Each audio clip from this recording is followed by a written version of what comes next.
and welcome to this week's edition of the Research Sofa. I'm here today with Professor Dawn Edge, and we're talking today about her work. So over to you, Dawn. I'll let you introduce your work and who you are and what you do. Thank you. Oh, hello, Emily. It's great to be here.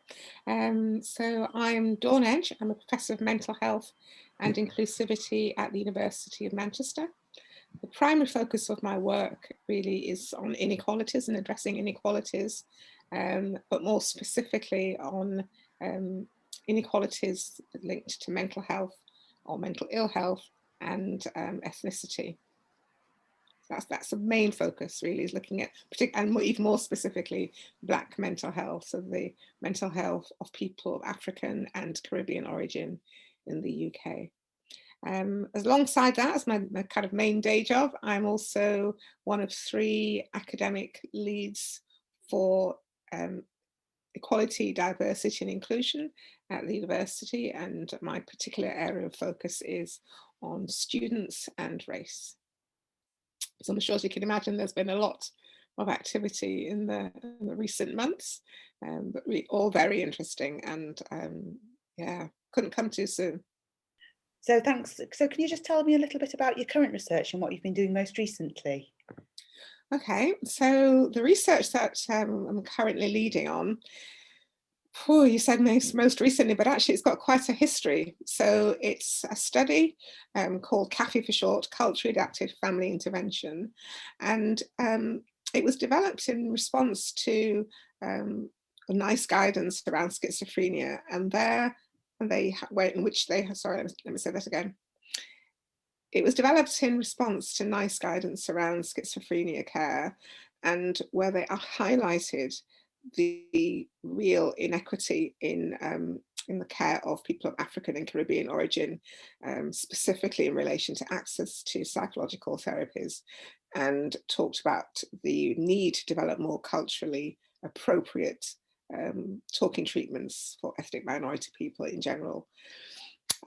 So this is a kind of a clarion call for me, really, because I've been doing work for over many years in the community of African and Caribbean peoples and BAME communities more generally, engaging in conversations around mental health and illness, people's understanding of those kind of concepts, and what kind of barriers they faced to getting good quality care and support. What were some of the areas of support that they had found particularly useful, and where were the gaps in the treatment that they perceived, and what, if anything, they felt could be done about them. And out of that, really, emerged the first piece of work, which turned out to be the CaFI feasibility pilot, where we worked with members of specifically of people of Caribbean origin, including those who have mixed ethnicity, to culturally adapt a standard CBT based family intervention model by working with people's lived experiences and thinking about what elements needed to be changed in order to have it as therapy that people could engage in. What was really interesting is that people told us that whilst there were tweaks that would improve the content of the therapy, the most important thing was actually training the therapists, giving the therapist greater cultural awareness, cultural sensitivity, cultural competence, as it's often called, although that's questionable, and the extent to which that can be done in a kind of formal training context. And yeah, so that's what we did in the feasibility pilot, and it was great because we were able to recruit members of African and Caribbean communities as service users, carers and family members and wider community to work alongside us as researchers and clinical staff in this work of co-producing this intervention. And as you probably know, this is a community, certainly in terms of schizophrenia care, which is often labelled as hard to reach. So the fact that we're able to do this work and then we're able to recruit enough people for the pilot, for the feasibility pilot, to test it out was fantastic. And we had really, really great acceptability ratings, really great and continuity. So we had very, very little dropout. And it was just, yeah, it was a really positive experience. And on the back of that, we applied to NIHR for further funding to extend the study population. So the pilot was just in Greater Manchester, and we're now extending it to the Northwest, Midlands, London and Southeast, and also extending the study population. So not just people of Caribbean origin, but people of sub-Saharan African origin, because whilst we're doing the feasibility study, people from Nigeria, from Ghana and so on, kept asking why they couldn't have the therapy. And also services were referring people to us who clearly were from sub-Saharan Africa. So, you know, the thinking is that maybe within services, the experiences of being Black probably override national differences. And so that's one of the things that we're going to be looking at. That was a very long answer. It sounds like a really important study, and well done on your recruitment and feasibility study, and that sounds like that just went really well.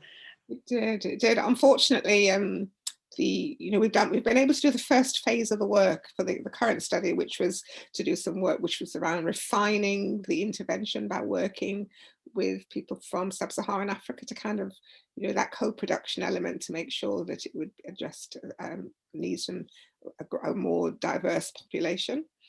But unfortunately, we had to pause the trial. So we should have started in April of last year. And we had to pause, obviously, because of the pandemic. And we paused it twice since. So we're due to start in the 1st of April. We'll see. But what we have been doing is, because clearly there's a major issue in terms of, for all services, in terms of engaging with people, in terms of recruitment, but there are particular issues for people from this community. And even if we were to meet our recruitment, then there's some additional issues about delivering therapy where lots of the participants are likely to be particularly susceptible to the virus. So we have got some additional funding from the National Institute for Health Research, who fund the study, to develop a digital alternative. Which for me is it is a bit of a tension there, because like most people who have anything to do with inequality research and inequalities work, I'm very mindful of the digital divide, and that whilst technology has the power to really engage people potentially, it also has the potential to really highlight the distinctions between those who have access and those who don't.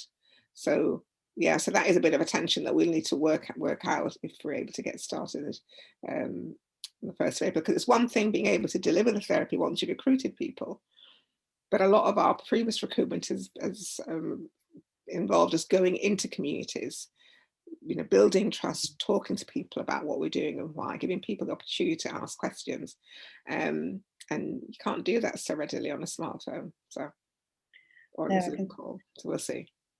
Yeah, I can see there are some challenges, particularly around the digital divide and the recruitment. I think the same we found for our smoking study was it was much easier because our smoking work was carried out when people could meet face to face, and that worked so much better when enabling that trust to be developed, and it's so important. But it's good that you're able to get that additional funding to try and create a digital solution as well, because I think sometimes having a suite of options is really good for people too. Yeah, and that's what we're hoping. So yeah, the concerns about recruitment notwithstanding, we're hoping that for some people who might have been put off by the thought of being in a room in a hospital trust site, with 2 therapists and family members, because of the whole issue of transmission, might actually feel much more comfortable being in their own home, calling in over the phone. Yeah, we know, sorry, not over the phone, digitally. And we recognize obviously that we will lose some things. You don't have some of the nonverbal cues that you would have if you're in the same room, but there may be some benefits. Maybe there are some people who might find it potentially quite intimidating, quite challenging being in those kind of environments, because may find it easier if they're in their own home environment where they have more control. So we'll see. Yeah, well, it sounds like it's an exciting time for you, getting ready to Yes, roll out the male trial. it is. It is. It is. Even if it takes a bit of time, it sounds like it'll be worth the wait. I think it will. I think so. And, you know, one of the things that we build into the trial is process evaluation. So it's really important that we find out, you know, I'm sure you're aware that there are lots of interventions that got like family intervention that has quite a strong, robust evidence base, but it's not properly implemented, or it's patchy at best across the country. So one of the things that we'll be able to do is to look at what are the barriers to implementing a family intervention, and what are some of the things that facilitate its implementation and uptake, and what can we do to, you know, to harness those facilitators and overcome the barriers. So that's quite an important part of the work as well. Yeah, well, thank you for talking to us today and for joining us on the Research Sofa. It's really, really interesting and really, really important work that you're doing. We're glad that you're able to speak to us today. Oh, thank you, Emily.